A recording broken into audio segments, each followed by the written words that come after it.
how are folks feeling about this election season? It's crazy, to say the least. Yeah, I'm feeling a little iffy. The first time that I was able to vote was for Hillary Clinton. That was my first and last time. Because I felt like, okay, I felt hope that Hillary would win. I felt excitement from the community around me. I just had so much hope. And then look what happened. And so now I'm like, did my vote really matter? I don't know. Were you excited to vote before the switch, or were you just going to sit it out? I was probably going to sit it out as well.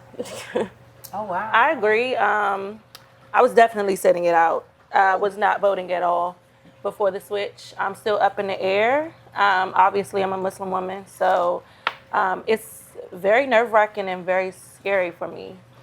It's already hard wearing hijab in public.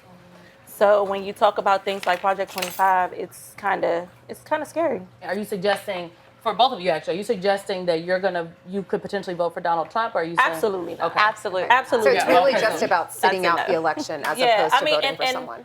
I'm rooting for everything black, if I'm being super honest. So if I'm voting, that's the way I'm going regardless. But I mean, I'm still nervous. My original opinions were I was going to vote for Biden. I wasn't totally confident in him, but I was confident in who he would surround himself with.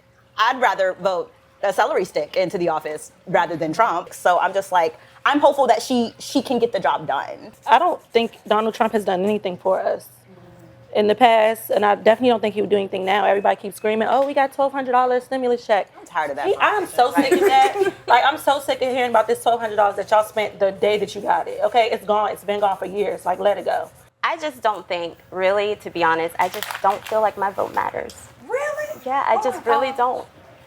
And it's sad because if enough people think like me, then maybe that would matter. Yeah. So, What are the issues that would inspire you to vote, and how are they not being addressed right now by government? Not any particular candidate, but just sort of government in general. student loans. I understand, like, okay, Biden said he dismissed all of those student loans. He did.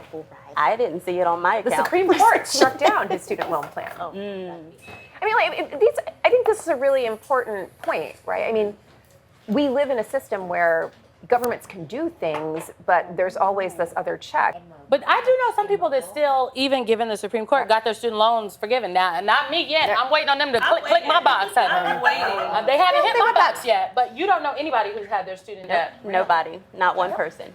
I think definitely like the police reform is like a really big thing, especially for the Black community, because like every day we gotta tweet free somebody or like RIP somebody or rest in like, and it's sad and it's emotionally draining for us as a community and people, because like, and it's always some crazy situation where someone should not have had to die. Like Sonia I Massey. was just about to mention that. Yeah. How'd that make you feel when you heard what Donald Trump specifically said in response to Sonia Massey's killing? We need to have our police officers have the respect and dignity back. My feelings were hurt. I'm a woman for one, and I'm raising a little boy, so it's just like, I especially in DC, I worry for my son every day. Everyone's talking about what Black women are going to do.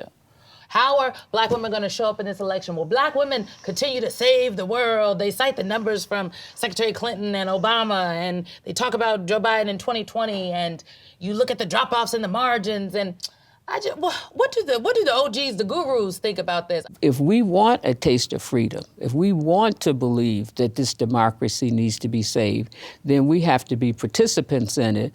And we can't continue to use the narrative that Black men won't show up because it's a female. What is true, in my humble opinion, is that we have to change how men see women, and we have to give them the visual of a commander-in-chief. And I believe that Vice President Harris has done that quite well. I thought that Hillary had done it quite well. So we still have to push, because if we blink, people will see something different because they've never seen it before. And I think it's up to Black women, I think it's up to white men, I think it's up to Asians, the LGBT community. How do you envision a woman as president? We're gonna be fine. We are all in this together. Yes, we are. I think what she has navigated so remarkably well is how she has conducted herself in the job that she had before her. And it's our job now, I think it's our responsibility to help tell that story, because people don't know what vice presidents do. So yes, we define her role, her responsibilities, but also her successes. She has been an incredible vice president. The day after Election Day, and Vice President Kamala Harris has won, where do you go from here? What do you do next? And we have to think about the other scenario. The day after Election Day, and she's lost. Okay. What do you do next? You get up and you keep moving. Pick yourself up and keep moving. Keep moving. Okay. Because the fight is going to be even more important in many ways. So you have to fight against what that is going to be. And our nation does not fulfill its promise and does not become the perfect union because she wins or she loses. That's right. There will still be more work for us to do, particularly as Black women. Now, she wins, we got a partner. That'll help us do that work. She doesn't win, we fight harder. More armor. But the fight continues because we've got a lot of work to do to make this country fulfill its promise. The conversation with our community has been, we are not at risk, depending on who you choose to vote for, we are not at risk of handing off something that didn't progress. We're at risk of handing off something that went backwards. My 8-year-old niece, she's 30, but she's 8. But like, the conversation I may have to have with Io as that generation takes the mantle is one of, no, love, you don't have the same reproductive rights that I did. We talk in the Black community so much about the talk with your young Black son. Now we're having a different talk with our daughters. But we need to be prepared for that consequence. Every election, we at least have at the forefront of our mind what we're currently existing in and how what we want to vote for impacts that. The different severity this time is it's not that we're not going to get something, it's that we will lose a lot of things that we got from the prior generation that we won't be able to hand off. And so that day when you don't want to get up off your couch and go vote, or you don't want to do an absentee ballot because you won't be able to get it that day, help me understand how I'm going to tell Io she doesn't have reproductive rights. Because nobody had that talk with me because I inherited it. Tell me how we're going to do it. And so, yes, it's been about where do you vote and what are the issues that are important to you, and it's there. But it's also been about the consequence of apathy. And encouraging that we know that there's places where that may feel well-founded for people to not vote at all.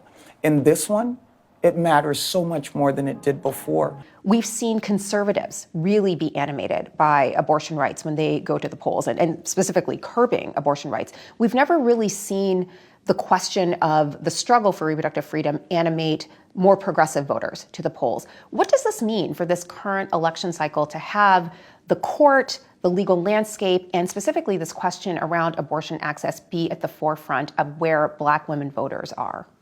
Well, I think Black women understand acutely how important reproductive health and access to reproductive health care is to the thriving of not only themselves, but to their families and to communities. When Roe versus Wade was passed, it increased college graduation rates for Black women by 10%. It increased their presence in the labor market by nearly 7%.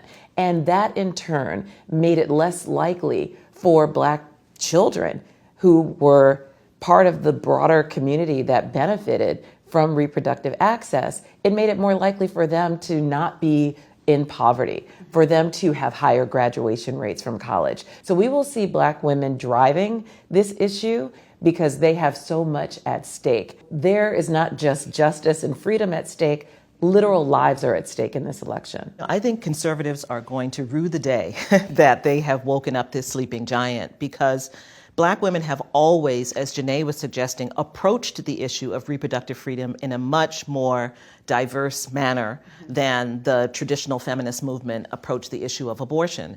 It has always been, for Black women, connected with the array of issues around family planning, around the ability to raise their children, around access to public transportation, around access to jobs, around childcare, and Head Start. And all of those things were part of the package for Black women women who were pushing for reproductive freedom. You think when people talk about the suburbs, they're not thinking about y'all? Not at all. Oh, absolutely not. No. Why not? We're painted with a paintbrush that says we're not supposed to be out here anyway. Right. That we're not successful, that we don't have the same economic value that people who don't look like us have. The first question when you move in a neighborhood, where do you work? Not what is your name, where do you work? What do you do? The first thing they look at us and they think, you got where you are because of diversity. You're a diversity hire. You are some kind of hard luck case and you came up on a success because of what we gave you. And we all worked hard. All of us worked hard to be where we are. I wonder how all of you are thinking about this upcoming election and the various issues and what they mean for your families and how it will shape the way you think about your choice in 2024. I think in today's economy, I'm almost afraid to say this. When I lived in Maryland, I was a registered Republican. Whoa! In Maryland, there were a lot of people like me, and I wasn't afraid to say it. In today's time, I'm almost afraid to admit that because people look at you like you're crazy because everything is so divided. I mean, I think we took for granted in the last election, you know, that our voice does matter and that, you know, there's affirmative action. Like we didn't think that would go away, right? And we got lazy about it sometimes. And so I think that as well as abortion, you know, obviously is a huge, you know, change in our society. And the Supreme Court. Thank you. Thank you for saying that. Supreme Court. I mean, if we just take a pause, it's scary. It is scary. And it's going to be on the line in the next election. 100%, 100%. And is this the decorum, or lack thereof? Is that now the standard? What do the young Black women think? I don't want to speak For for all of them. everyone, but I do think our generation, it's hard to focus on what's going to happen 40, 50 years from now. And all our generation sees student loans, issues with getting jobs, things like that, where obviously that ebbs and flows over time, no matter who's in the White House. But it's just hard to, I feel like, get our generation to see the long-term effects of not being or using your political voice through voting or getting out there and just spreading whatever word you feel is best that you believe in. There's a growing sense of nihilism from our generation that essentially feels frustrated because we see the system as broken. A lot of us are in a moment where, like Alexa said, getting crushed by student loans. Inflation is absolutely ridiculous at the moment. A lot of my classmates, because I said I just got my master's, so a lot of my classmates are looking for jobs. Thank you. Only 4 of us out of 20 got jobs. Wow. You always hear people feel like the economy is going in a wrong direction and they don't feel great about the economy and poll after poll. But my follow-up question always, who do you blame? Who do you blame for the current economic, or do you blame anybody? Thoughts. I think the simplest thing is you blame the current administration. That's just natural. I think what both parties are missing in this discussion is the nuance. Black women, when they go to the polls, to me, my experience has been the Black women are thinking about a whole lot more than just themselves when they're going to the polls. All day. And I don't know if everyone else, everybody else who's going to the polls has that mentality. What do you think about that? I think as Black women, and especially in this case, thinking beyond ourselves, it's about winnability because the alternative is so scary. And I think we get taken for granted that, they're just going to look at the ballot and go all the way down and not even read it. I feel like a lot of the time, the country will rely on us to correct a wrong that's been made. And to be completely honest with you, it's very frustrating. We have heard that so often on this summer girls trip. People who feel so disaffected by politics and not seeing what they wanted translated in actual policy, and they're just absenting themselves. Like it's just not worth it to participate. What do you say to those people who are just so cynical about this current moment? I get it. I get the level of frustration. I really understand it because it is true. It feels sometimes like the system is not working for us. But I think that's because a lot of us have been misguided into believing that our vote doesn't matter. our civic engagement matters. So even if you decide I'm not going to vote, it's not like it doesn't affect you. Politics is where you drive, what you wear, what you eat, how your kids are educated, whether you can pay for your health care, whether you can have an abortion or not. So to say I'm not going to vote, I understand the feeling, I understand the frustration, but I just don't want people to let go and give up their power.